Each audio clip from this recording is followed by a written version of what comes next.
Dobro jutro, dobrodošli na naš kanal i evo predloga za jedan brz, jednostavan i jeftin doručak. Stavit ću ovako, pravit ću pitu sa sirom. Imam jedno 5-6 kora koje mi je ostalo i sad ću to da iskoristim. Izmutit ću jedno jaje. Dodat ću malo sira.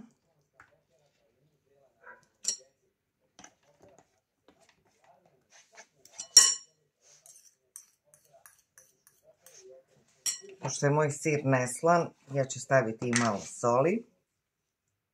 Ako nemate sir, može pavlaka, šta god. Malo kisele vode. Malo ulja.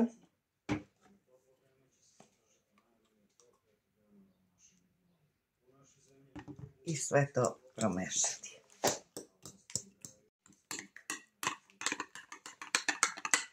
Tek ću podmazati, malo ulja,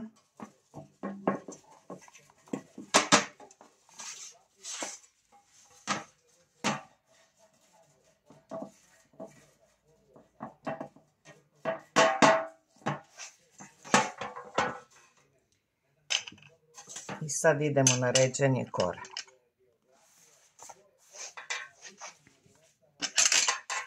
Sam sipala malo kisele vode i dodat ću ulje. Malo. Znači to je koliko imate kora otprilike. I ovako. Sada ću svaku koru, uvijam samo po jednu. Poprskati.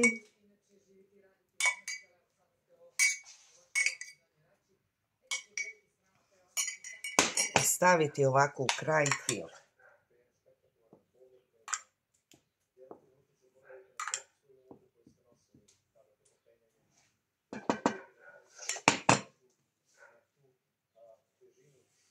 I sad ovako krajeve staviti unutra i urolati.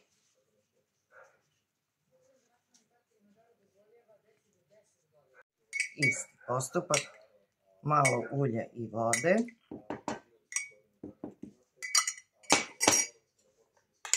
Fil.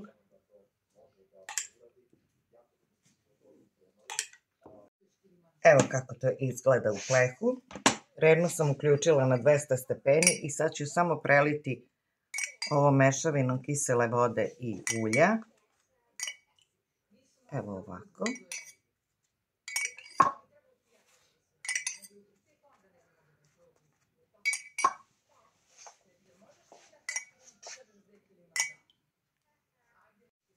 Sad ide na pečenje 15-20 minuta.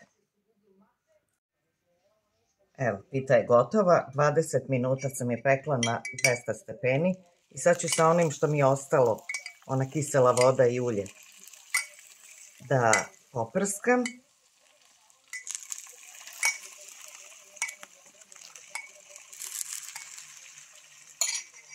I da prekrijem krpom, nek se malo ohladi.